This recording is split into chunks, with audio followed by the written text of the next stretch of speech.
मेरे प्रिय आत्मा,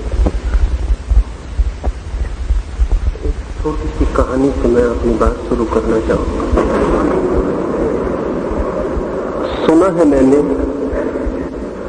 कि चीन में एक बहुत बड़ा विचारक लाओ त्से पैदा हुआ। लाओ त्से के संबंध में कहा जाता है कि वो बूढ़ा ही पैदा हुआ। ये बड़ी हैरानी की बात मालूम पड़ती है।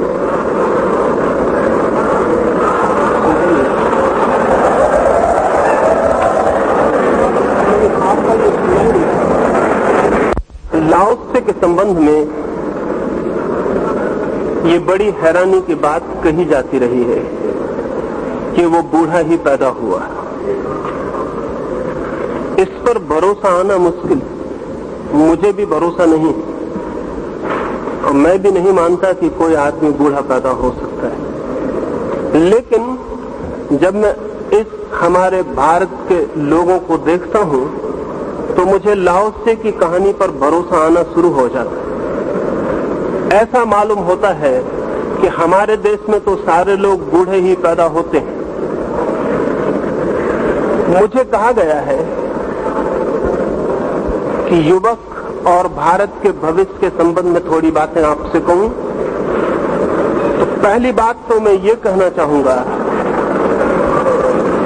सुनाई नहीं पाता, देखकर लाओ त्से की कहानी सच मालूम पड़ने लगती है। इस देश में जैसे हम सब बूढ़े ही पैदा होते हैं। बूढ़े आदमी से मतलब सिर्फ उस आदमी का नहीं है जिसकी उम्र ज्यादा हो जाए, क्योंकि ऐसा भी हो सकता है कि आदमी का शरीर बूढ़ा हो और आत्मा जवान हो, लेकिन इससे उल्टा भी हो सकता है। आदमी का शरीर जवान हो और आत्मा बूढ़ी हो। भारत के पास भी जवानों की कोई कमी नहीं, लेकिन जवान आत्माओं की बहुत कमी है। और जवान आत्मा को बनाने वाले जो तत्व हैं उनकी बहुत कमी है। चारों ओर युवक दिखाई पड़ते हैं, लेकिन युवक होने के जो बुनियादी आधार हैं उनका जैसे हमारे पास बिल्कुल अभाव है। मैं कुछ प्राथमिक बातें आपसे कहूं। पहली तो बात, युवक मैं उसे कहता हूं जिसकी नजर भविष्य की ओर होती है, फ्यूचर की ओर होती है, जो फ्यूचर ओरिएंटेड है। और बूढ़ा मैं उस आदमी को कहता हूं जो पास्ट ओरिएंटेड है, जो पीछे की तरफ देखता रहता है। अगर हम बूढ़े आदमी को पकड़ लें तो वो सदा अतीत की स्मृतियों में खोया हुआ मिलेगा। वो पीछे की बातें सोचता हुआ, पीछे के सपने देखता हुआ, पीछे की याददाश्त करता हुआ मिलेगा। बूढ़ा आदमी हमेशा पीछे की तरफ ही देखता है। आगे की तरफ देखने में उसे डर भी लगता है, क्योंकि आगे सिवाय मौत के, सिवाय मरने के और कोई दिखाई बात पड़ती भी नहीं। जवान आदमी भविष्य की तरफ देखता है, और जो कौम भविष्य की तरफ देखती है वो जवान होती है। जो अतीत की तरफ, पीछे की तरफ देखती है वो बूढ़ी हो जाती है। ये हमारा मुल्क सैकड़ों वर्षों से पीछे की तरफ देखने का आदी रहा है। हम सदा ही पीछे की तरफ देखते हैं, जैसे भविष्य है ही नहीं, जैसे कल होने वाला नहीं है। जो बीत गया कल है वही सब कुछ।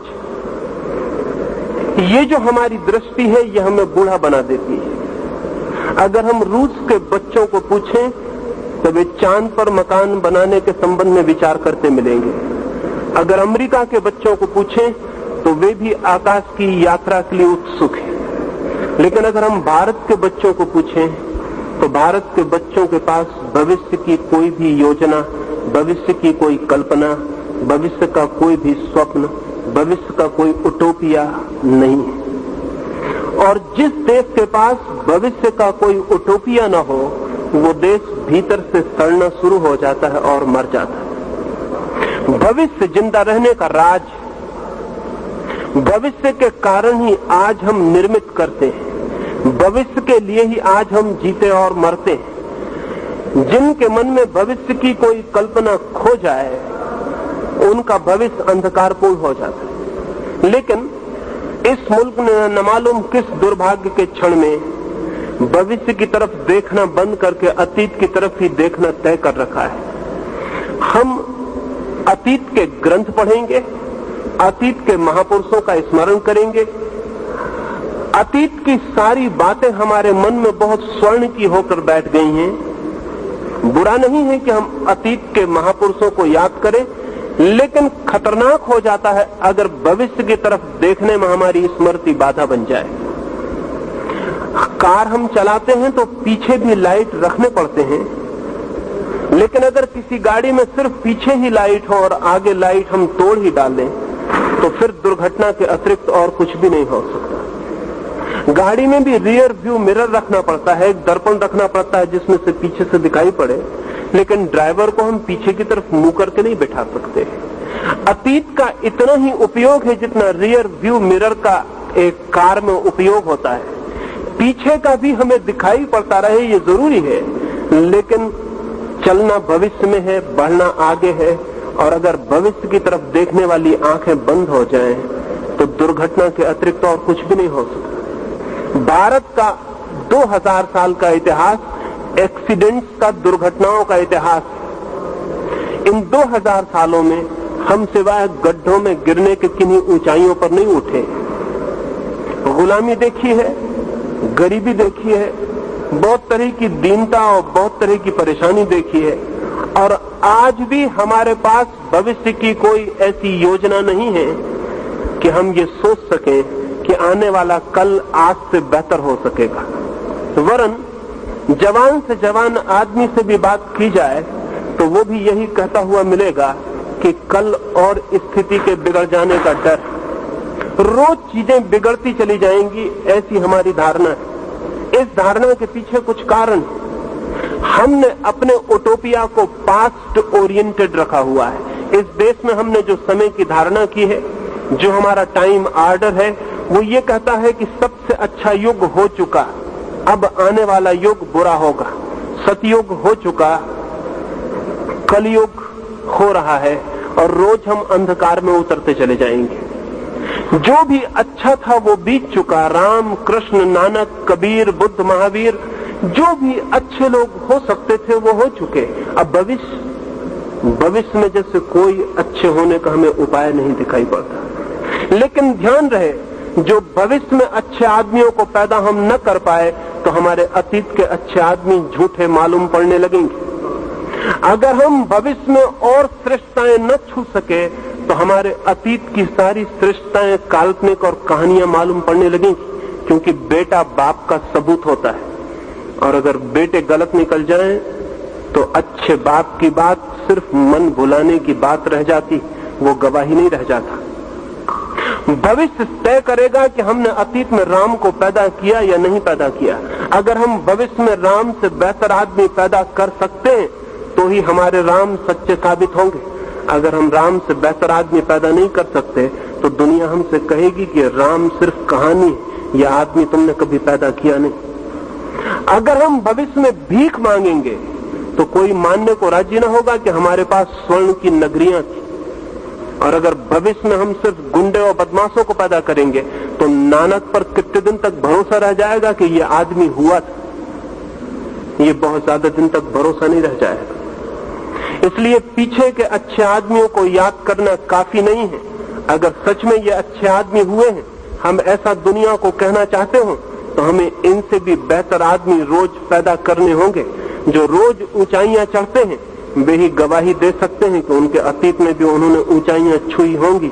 लेकिन अगर हम रोज गड्ढों में गिरते चले जाएं तो फिर दुनिया हमसे कहेगी कि अक्सर भिखमंगे सपने देखते हैं कि उनके बाप सम्राट थे, लेकिन ये सपनों से कुछ सिद्ध नहीं होता।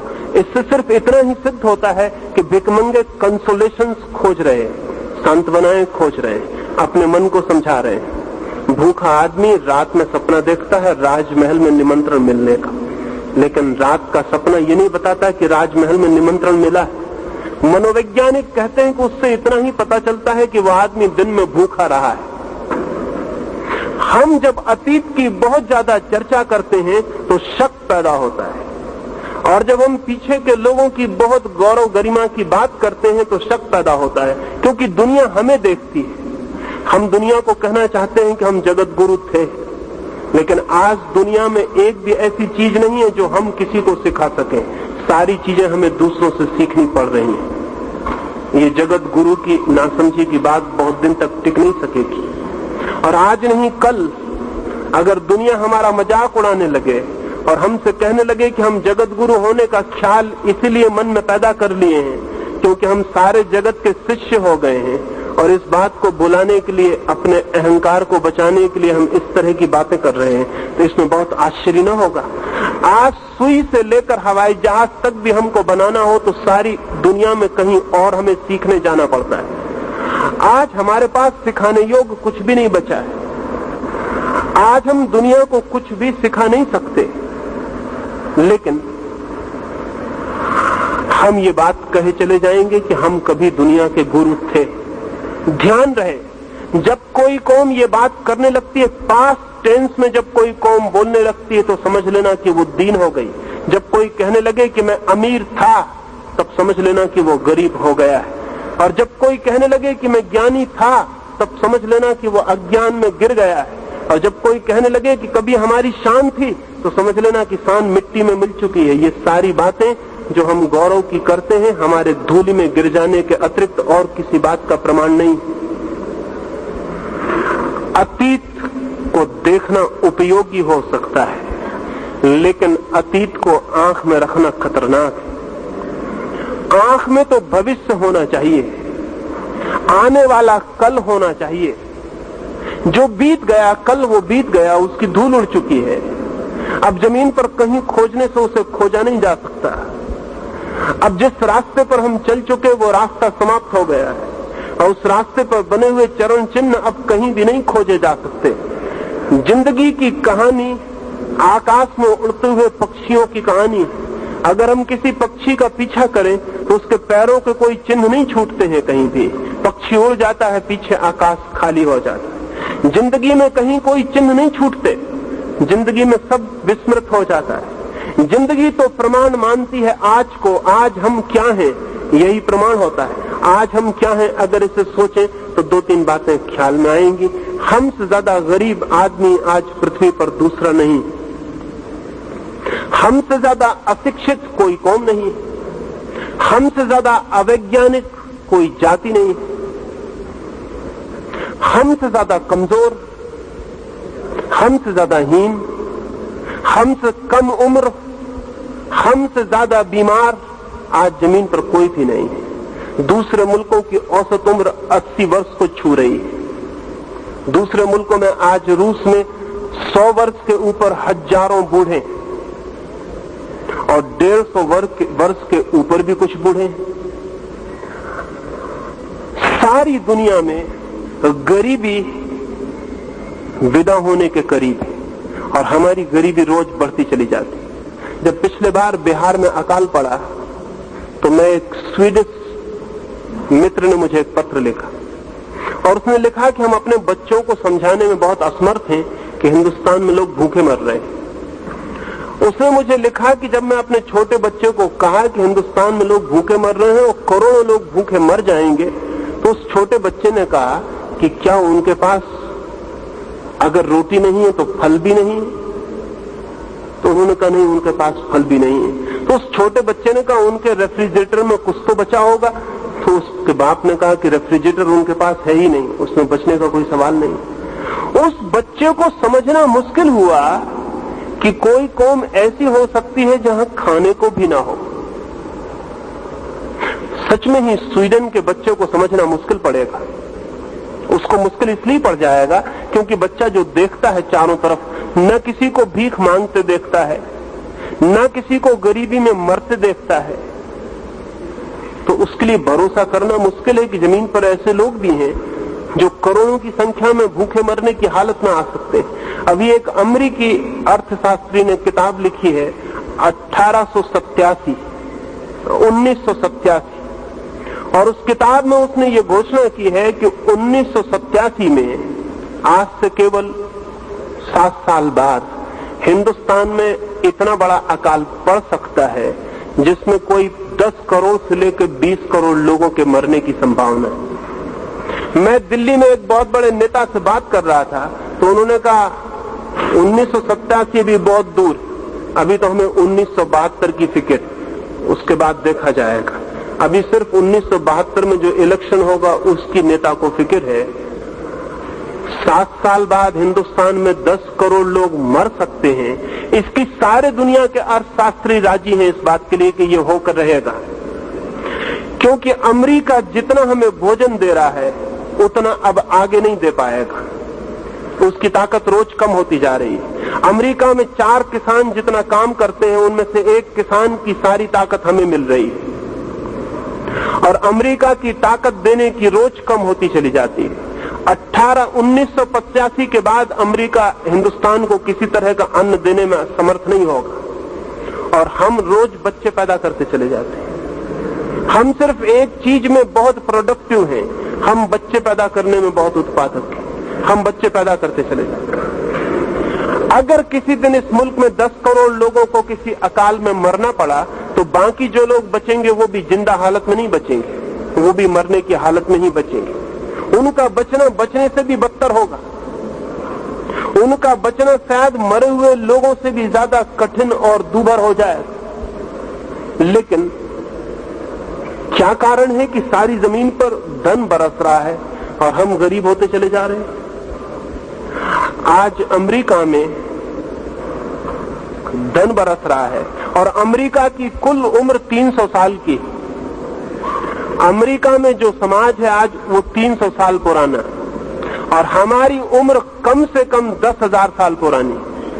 हम 10,000 साल पुरानी सभ्यता और 300 साल पुरानी सभ्यता के सामने हाथ जोड़कर भीख मांगते हुए खड़े हैं। न हमें शर्म आती, न हमें चिंता पैदा होती, न हमें घबराहट होती, न हमें ऐसा लगता कि हम ये क्या कर रहे हैं। दुनिया में भिखारी तो सदा रहे हैं, लेकिन कोई पूरा देश भिखारी हो सकता है, इसका उदाहरण हमने पहली बार उपस्थित किया है। आज हर चीज की हमें भीख चाहिए, इस भीख के बिना हम जी नहीं सकते। ये कब तक चलेगा? ये कैसे चल सकता है?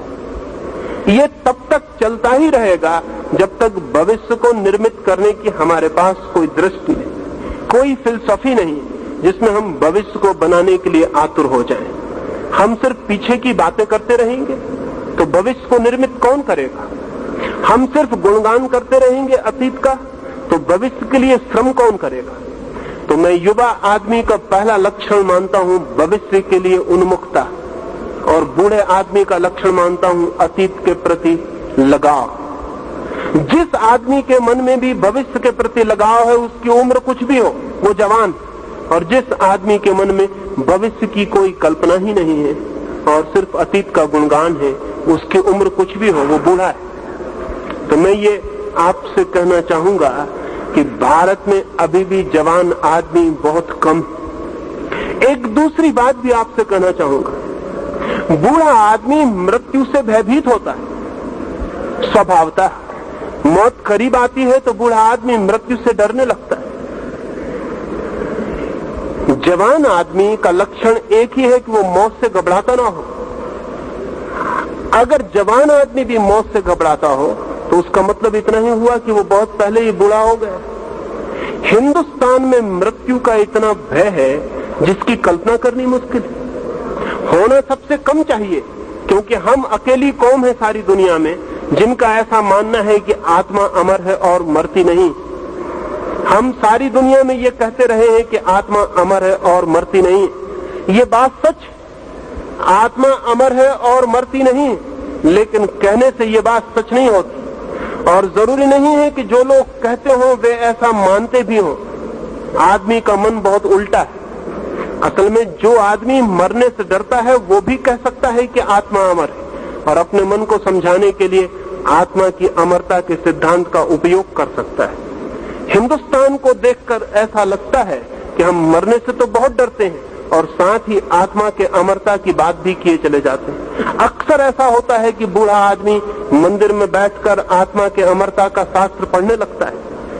आत्मा अमर है ऐसा पढ़ के उसके मन को अच्छा लगता है कि मैं मरूंगा नहीं, लेकिन अगर ये भय के कारण ही वो पढ़ रहा है तो इस कारण कोई ज्ञान उत्पन्न नहीं हो जाएगा। और अगर इस बात का ज्ञान उत्पन्न हो जाए कि मैं अमर हूं और मरूंगा नहीं, तो हमारे इस मुल्क को गुलाम बनाना असंभव हो जाता।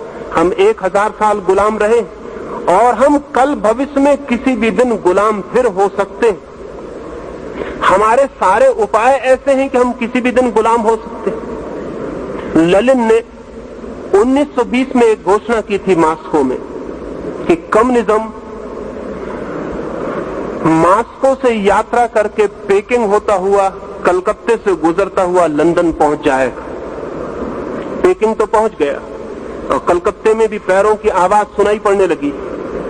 आज कलकत्ते की सड़कों पर जगह जगह पोस्टर लगे हुए हैं कि चीन के अध्यक्ष माओ हमारे भी अध्यक्ष, चीन के चेयरमैन माओ से तुंग भारत के भी चेयरमैन हैं। ये कलकत्ते की सड़कों पर जगह जगह पोस्टर लगे। हम गुलामी को फिर बुलाने की चेष्टा में लग गए और इसके पहले भी हिंदुस्तान में जितनी बार गुलामी आई हमने बुलाया।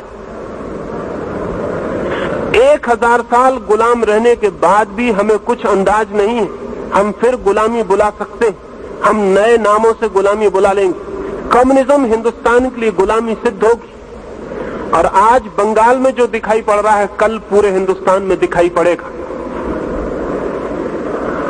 आज बंगाल में जो है वो कल पूरे हिंदुस्तान में फैल जाएगा। इसमें बहुत आश्चर्य नहीं, क्योंकि हम डरे हुए लोग, हम मरने से भयभीत लोग, हम बिना किसी चीज से कुछ भी आए उसे झेलने को सदा तत्पर और उसमें ही संतुष्ट हो जाने के लिए राजी लोग। बूढ़ा आदमी भय के कारण हर चीज से राजी हो जाता है, जवान आदमी लड़ता है।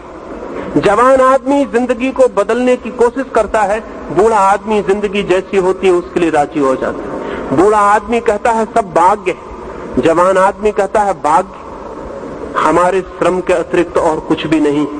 बूढ़ा आदमी कहता है जो भी कर रहा है भगवान कर रहा है, जवान आदमी कहता है जो भी हम करेंगे भगवान का आशीर्वाद उसे उपलब्ध होगा। जवान आदमी एक संघर्ष और बूढ़ा आदमी एक संतोष, एक सेटिस्फैक्शन। अगर गुलामी आ जाए तो उससे भी संतोष कर लेंगे, गरीबी आ जाए उससे भी संतोष कर लेंगे, जो भी हो जाए उससे हम संतुष्ट हो जाएंगे। संतुष्ट अगर हमने होने की आदत नहीं बदली तो इस मुल्क को भविष्य में और भी महाअंधकार देखने के क्षण आ सकते हैं। मैं अभी बंगाल में था तो बंगाल में जो मुझे दिखाई पड़ा, चाहता हूं पूरे मुल्क के एक एक युवक को कह दूं कि वो गुलामी को निमंत्रण है और बंगाल राजी हो जाएगा। बंगाल में 10-25 आदमी अगर एक सड़क पर एक पुलिस वाले की हत्या कर रहे हैं तो पूरे लोग अपने दरवाजे बंद करके बैठ रहेंगे। वे भीतर बैठ के इस बात की निंदा करेंगे कि बहुत बुरा हो रहा है, लेकिन उस बुरे के खिलाफ लड़ने बाहर नहीं निकलेंगे। अगर एक बस में आग लगाई जा रही तो यात्री बस में चलने वाले उतर के नीचे खड़े हो जाएंगे और खड़े होकर चर्चा करेंगे बहुत बुरा हो रहा है, लेकिन कोई उन आग लगाने वाले 5 आदमियों को रोकने की हिम्मत नहीं जुटाएगा। इतनी कायर कौम कैसे जवान हो सकती, इतना कमजोर चित्त कैसे जवान हो सकता। पूरा बंगाल देखता रहेगा, थोड़े से लोग बेवकूफियां करेंगे और पूरा बंगाल झुक जाएगा और आज नहीं कल पूरा हिंदुस्तान झुक जाएगा। 2 लाख आदमियों की बस्ती में 200 आदमी कुछ भी करना चाहे तो 2 लाख की बस्ती झुक जाएगी और राजी हो जाएगी। हिंदुस्तान पर चीन का हमला हुआ तो सारा हिंदुस्तान कविता करने लगा था, आपको भी पता होगा। सारा हिंदुस्तान कहने लगा था कि हम सोए हुए शेर हैं, हमें छेड़ो मत। तो मैंने कई कवियों से पूछा कि शेरों ने कभी भी नहीं कहा है कि हम सोए हुए शेर हैं, हमें छेड़ो मत। छेड़ो और पता चल जाता है कि शेर है या नहीं।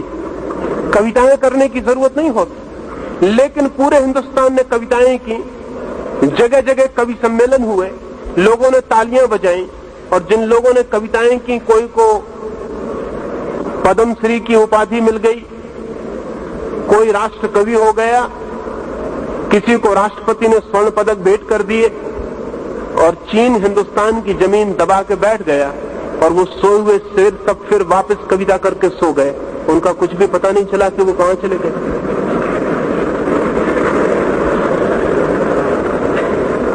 लाखों मील की जमीन ने चीन ने कब्जा कर लिया था। हिंदुस्तान के नेताओं ने बाद में कहना शुरू किया कि वो जमीन बेकार थी, वो जमीन किसी काम की ही न थी, उसमें घास भी पैदा नहीं होता था। अगर वो जमीन बेकार थी तो फिर जवानों को लड़ाना बेकार था, पहले ही जमीन छोड़ देनी थी। और अगर जमीन पर घास भी नहीं उगती थी तो उसके लिए लड़ने की कोई जरूरत नहीं थी। तो मैं उन नेताओं से कहता हूं कि अभी भी देश में जितनी जमीन और बेकार हो उसे चुपचाप दूसरों को दे देना चाहिए, ताकि कोई झंझट ना हो, कोई झगड़ा ना हो। ये जो हमारा चित्त है, इस चित्त को मैं बूढ़ा, ओल्ड माइंड, बूढ़ा चित्त कहता हूं। ये बूढ़ा चित्त हर चीज में संतोष खोज लेता है। इस बूढ़े चित्त को तोड़ना पड़ेगा, अतीत की तरफ देखना बंद करना पड़ेगा, भविष्य की योजना बनानी होगी, संतोष छोड़ना पड़ेगा।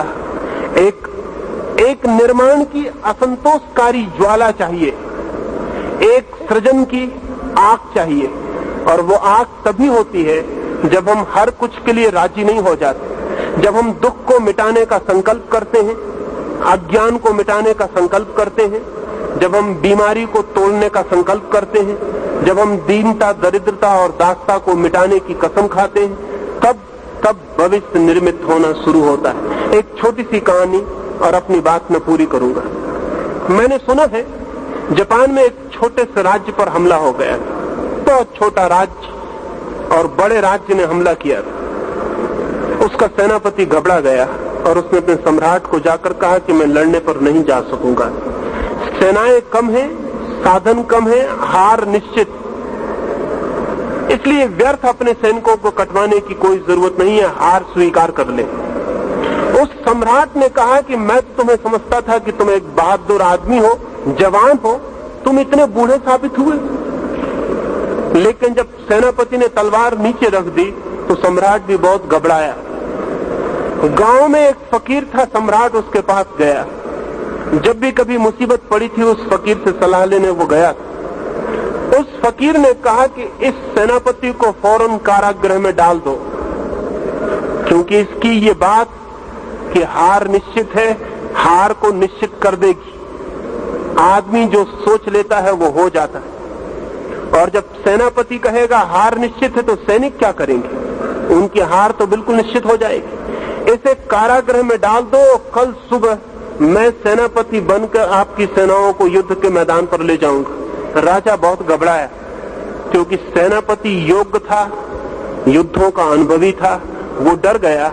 और फकीर जिसे तलवार पकड़ने का भी कोई पता नहीं था, जो कभी घोड़े पर भी नहीं बैठा था, वो युद्ध के मैदान पर क्या करेगा? लेकिन कोई उपाय न था और राजा को राजी होना पड़ा। वो फकीर सेनाओं को लेकर युद्ध के मैदान पर चल पड़ा।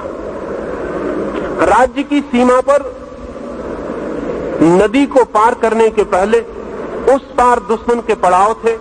उस सेनापति ने मंदिर के निकट रुककर अपने सिपाहियों को कहा कि मैं जरा मंदिर के देवता को पूछ लूं कि हमारी हार होगी कि जीत। उन सैनिकों ने कहा देवता कैसे बताएगा और देवता की भाषा हम कैसे समझेंगे?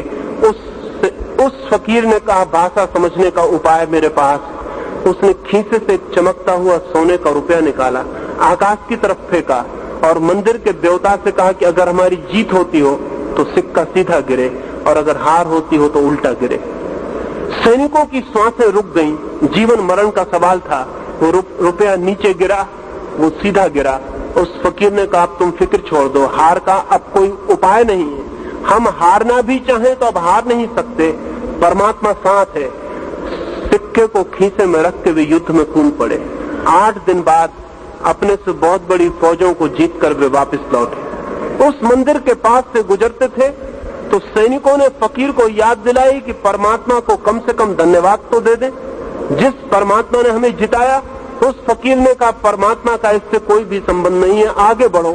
उन सैनिकों ने कहा आप भूल गए, मालूम होता युद्ध की विजय के नशे में मालूम होता है धन्यवाद का भी ख्याल नहीं। तो उस फकीर ने कहा तुम पूछते ही हो तो मैं तुम्हें राज बता देता हूँ। उसने रुपया निकाल कर दे दिया। वो सिक्का दोनों तरफ सीधा था, उसमें कोई उल्टा हिस्सा नहीं था। वे सैनिक जीते क्योंकि जीत का ख्याल निश्चित हो गया। विचार अंततः वस्तुएं बन जाते हैं, विचार अंततः घटनाएं बन जाते हैं। एडिंगटन का एक बहुत प्रसिद्ध वचन है, things are thoughts and thoughts are things. जिसे हम वस्तु कहते हैं वो भी विचार है, और जिसे हम विचार कहते हैं वो भी कल वस्तु बन सकता है। जिसे हम जिंदगी कहते हैं वो कल किए गए विचारों का परिणाम है। जिसे हम आज कहते हैं वो कल के विचारों का निष्कर्ष, और कल जो होगा वो आज के विचारों का परिणाम होगा। मैं भारत को जवान देखना चाहता हूं, लेकिन भारत के मन को बदलना पड़ेगा तो ही भारत जवान हो सकता है। मैं भारत को बूढ़ा नहीं देखना चाहता हूं। हम बहुत दिन बूढ़े रह चुके, हम बूढ़े हैं हजारों साल से। ये भारत का बुढ़ापा तोड़ना पड़ेगा, इस भारत के बुढ़ापे को मिटाना पड़ेगा। इस भारत के बुढ़ापे को अगर हम नहीं मिटा पाए तो अब तक हमने जो गुलामियां देखी थी वो बहुत छोटी थी। ना तो मुसलमान इतनी बड़ी गुलामी ला सकते थे, ना अंग्रेज इतनी बड़ी गुलामी ला सकते थे जितनी बड़ी गुलामी कम्युनिज्म हिंदुस्तान में ला सकता है। और कम्युनिज्म की गुलामी और भी खतरनाक इसलिए है कि अब तक जो भी गुलामियां थी वे गुलामियां वैज्ञानिक नहीं थी। कम्युनिज्म पहली दफा टेक्नोलॉजिकली वैज्ञानिक ढंग से आदमी को गुलाम बनाने में समर्थ है। आज चीन में आदमियों का माइंड वॉश किया जा रहा है। आदमी को मारने की जरूरत भी नहीं, उसके दिमाग को पूरा धो के साफ किया जा सकता है, जैसे स्लेट पट्टी को धो के साफ किया जा सकता है। ये गुरुद्वारे, ये मंदिर, ये मस्जिद ज्यादा दिन नहीं बचेंगे। अगर हिंदुस्तान पर कम्युनिज्म आता है तो हमारे दिमाग ज्यादा दिन तक नहीं बचेंगे, जो थे वो पोंछ डाले जाएंगे। आज रूस में कहां है गुरुद्वारा, कहां है मस्जिद, कहां है मंदिर? आज चीन में कहां है? वो सब विदा हो गया। मनुष्य के धर्म पर सबसे बड़ा खतरा कम्युनिज्म। अभी मैं आ रहा था तो आपके प्रिंसिपल ने मुझे कहा कि आप धर्म के खिलाफ कुछ मत बोल देना। मैं बहुत हैरान हुआ। मैं बहुत हैरान हुआ कि अगर एक धार्मिक व्यक्ति धर्म के खिलाफ कुछ बोलेगा तो फिर धर्म के पक्ष में कौन बोलेगा? पर उनके भय से मुझे लगा कि धर्म कहीं इतना कमजोर हो गया है कि अपने खिलाफ बोली गई बातों का जवाब देने में भी ताकतवर नहीं मालूम पड़ता है, इसलिए इतना डर है भीतर। लेकिन इतना डर के धर्म बचेगा नहीं। डरा हुआ धर्म कैसे बचेगा? डरा हुआ धर्म नहीं बच सकता। उन्होंने मुझसे कहा कि आप किन्हीं शास्त्रों के खिलाफ कुछ मत बोल देना। जिसके खिलाफ बोला जा सकता है वो शास्त्र ही नहीं है, जिसके खिलाफ नहीं बोला जा सकता वही शास्त्र। और जिसके खिलाफ बोले जाने में डर मालूम पड़ता है वो कमजोर है, वो सत्य नहीं हो सकता। जिसके खिलाफ सारी दुनिया बोलती हो तो भी जिसका रत्ती भर ना टूटता हो वही सत्य है। उतना ही बच जाए तो काफी है, बाकी कचरे को बचाने की कोई जरूरत भी नहीं है। लेकिन हम भयभीत, हम बहुत डरे हुए, और इतने डरे हुए लोग धर्म को और शास्त्र को बचा सकेंगे ये मुझे संभव नहीं दिखाई पड़ता। भारत का बूढ़ा मन धर्म की पूजा कर सकता है, धर्म को बचा नहीं सकता। भारत को जवान चित्त पैदा करना पड़ेगा, वही धर्म को बचा सकेगा। एक और अंतिम बात आपसे कह दूं, अगर हमने सिख धर्म को बचाना चाहा तो धर्म नहीं बचेगा। अगर हमने हिंदू धर्म को बचाना चाहा तो धर्म नहीं बचेगा।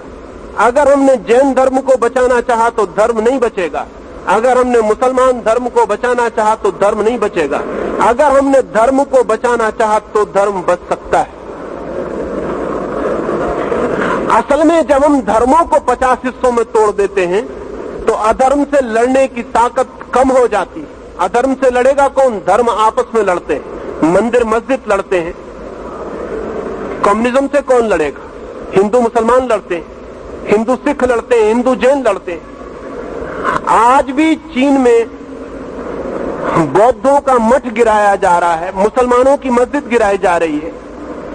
ईसाइयों का चर्च तोड़ा जा रहा है, फिर भी बौद्ध ईसाई के खिलाफ बोले चले जाते हैं, ईसाई मुसलमान के खिलाफ बोले चले जाते हैं, मुसलमान बौद्धों के खिलाफ बोला चला जाता है। ये धार्मिक आदमी है या पागल हो गए लोग?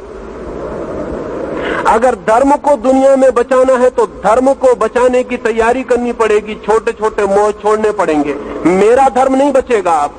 अब धर्म बच सकता है, और धर्म तभी बच सकता है जब धर्म आपस में लड़ने का पागलपन बंद कर दे।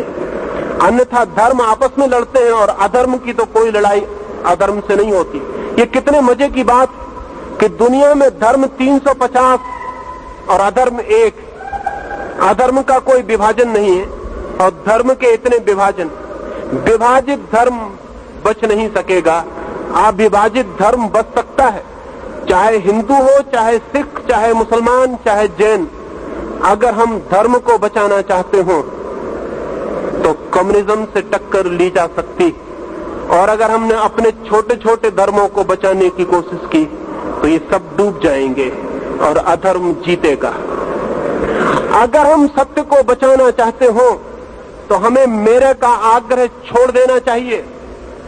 अगर हम सत्य को बचाना चाहते हो तो हमें छोटी छोटी दीवालों का मोह छोड़ देना चाहिए, लेकिन वो मोह हमारा नहीं छूटता। बूढ़े मन के मोह बड़ी मुश्किल से छूटते। इसलिए मैंने ये थोड़ी सी बातें कही। भारत का चित्त यदि जवान हो सके तो भारत के लिए एक स्वर्णमय भविष्य पैदा किया जा सकता है। अगर भारत का चित्त बूढ़ा रहा तो भविष्य एक मरघट होगा, एक कब्रिस्तान होगा। भविष्य एक जीवित जीवन नहीं हो सकता है। मैंने ये थोड़ी सी बातें कही। मेरी बातों को मान लेना जरूरी नहीं है, क्योंकि केवल वे ही लोग अपनी बातों को मानने पर जोर देते हैं जिनकी बातें कमजोर होती हैं। मैं आपको सिर्फ इतना ही कहूंगा कि मेरी बातों को सोचना। अगर उनमें कोई सच्चाई होगी तो वो सच्चाई आपको मनवा लेगी, और अगर वे असत्य होंगी तो अपने आप गिर जाएंगी। मेरी बातों को मानने की कोई भी जरूरत नहीं है। मेरी बातों को सोच लेना काफी है।